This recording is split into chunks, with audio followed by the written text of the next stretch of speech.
മുസ്ലിം ലീഗിൻ്റെ സംസ്ഥാന ഭാരവാഹിയായ കെ.എം. ഷാജി ഏതെങ്കിലും പരിപാടിയിൽ പങ്കെടുക്കുന്നതിനോട് പാർട്ടിക്ക് യാതൊരു പ്രയാസവും തോന്നേണ്ട കാര്യമില്ല. കാരണം അദ്ദേഹം ഇപ്പോഴും പരിപാടികളിൽ പങ്കെടുക്കുന്നുണ്ട്. പിന്നെ നിലമ്പൂരിലൊരു പരിപാടി മാത്രം എന്തിനാണ് പാർട്ടി വിലക്കേണ്ടത്?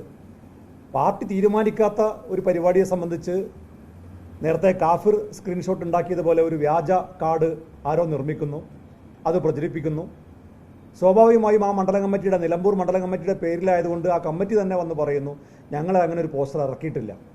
ഇറക്കാത്ത പോസ്റ്ററിൻ്റെ പേരിൽ, തീരുമാനിക്കാത്ത യോഗത്തിൻ്റെ പേരിൽ ഒരു ചർച്ചയുണ്ടാക്കുക ആദ്യം, പിന്നീട് അത് പാർട്ടി നേതൃത്വം ഇടപെട്ട് മാറ്റിവെപ്പിച്ചതാണ് എന്ന് വ്യാപകമായി പ്രചരിപ്പിക്കുക. ഇത് ഇടതുപക്ഷത്തിനെതിരായി ഇപ്പോൾ ഉയർന്നു വന്നിട്ടുള്ള, പ്രത്യേകിച്ച് കേരളത്തിൻ്റെ മുഖ്യമന്ത്രിക്കെതിരായി ഉയർന്നു വന്നിട്ടുള്ള ജനവികാരത്തെ മറ്റൊരു രീതിയിലേക്ക്, മറ്റൊരു വഴിയിലേക്ക് തിരിച്ചുവിടാൻ വേണ്ടിയുള്ള ഒരു ആസൂത്രിതമായ നീക്കം ഇതിൻ്റെ പിന്നിലുണ്ടോ എന്ന് ഞങ്ങൾ സംശയിക്കുന്നുണ്ട്. അദ്ദേഹം കഴിഞ്ഞ ദിവസങ്ങളിലൊക്കെ പരിപാടി പങ്കെടുക്കുന്നുണ്ട്, നാളെയും മറ്റന്നാളൊക്കെ പൊതുയോഗത്തിൽ പങ്കെടുക്കുന്നുണ്ട്. ഒരു ദിവസത്തെ പരിപാടി മാത്രം മാറ്റിവെച്ചു എന്നൊരു പ്രചരണം, അത് രാഷ്ട്രീയ എതിരാളികൾ പടച്ചു വിടുന്നതാണ്. അതിൻ്റെ പിന്നിൽ ഒരു ഗൂഢാലോചന ഉണ്ട് എന്ന് ഞങ്ങൾ സംശയിക്കുന്നുണ്ട്. തീർച്ചയായിട്ടും അതിപ്പോൾ ഉയർന്നു വന്നിട്ടുള്ള ഈ വിഷയത്തെ വഴിതിരിച്ചു വിടാൻ വേണ്ടിയാണ് എന്നാണ് ഞങ്ങൾ സംശയിക്കുന്നത്. അല്ല, ഞങ്ങൾ വ്യക്തിപരമായിട്ടല്ല ഇതിനെ കാണുന്നത്. ഇപ്പോൾ രാഹുൽ നേരത്തെ പറഞ്ഞതുപോലെ ഞങ്ങളെല്ലാം നിരന്തരമായി ഉയർത്തിക്കൊണ്ടുവന്നിരുന്ന വിഷയങ്ങളാണ് ഇപ്പോൾ അദ്ദേഹം ഉയർത്തിയത്. ആ വിഷയങ്ങളോട് ഞങ്ങൾക്ക് തീർച്ചയായിട്ടും യോജിപ്പാനുള്ളത്.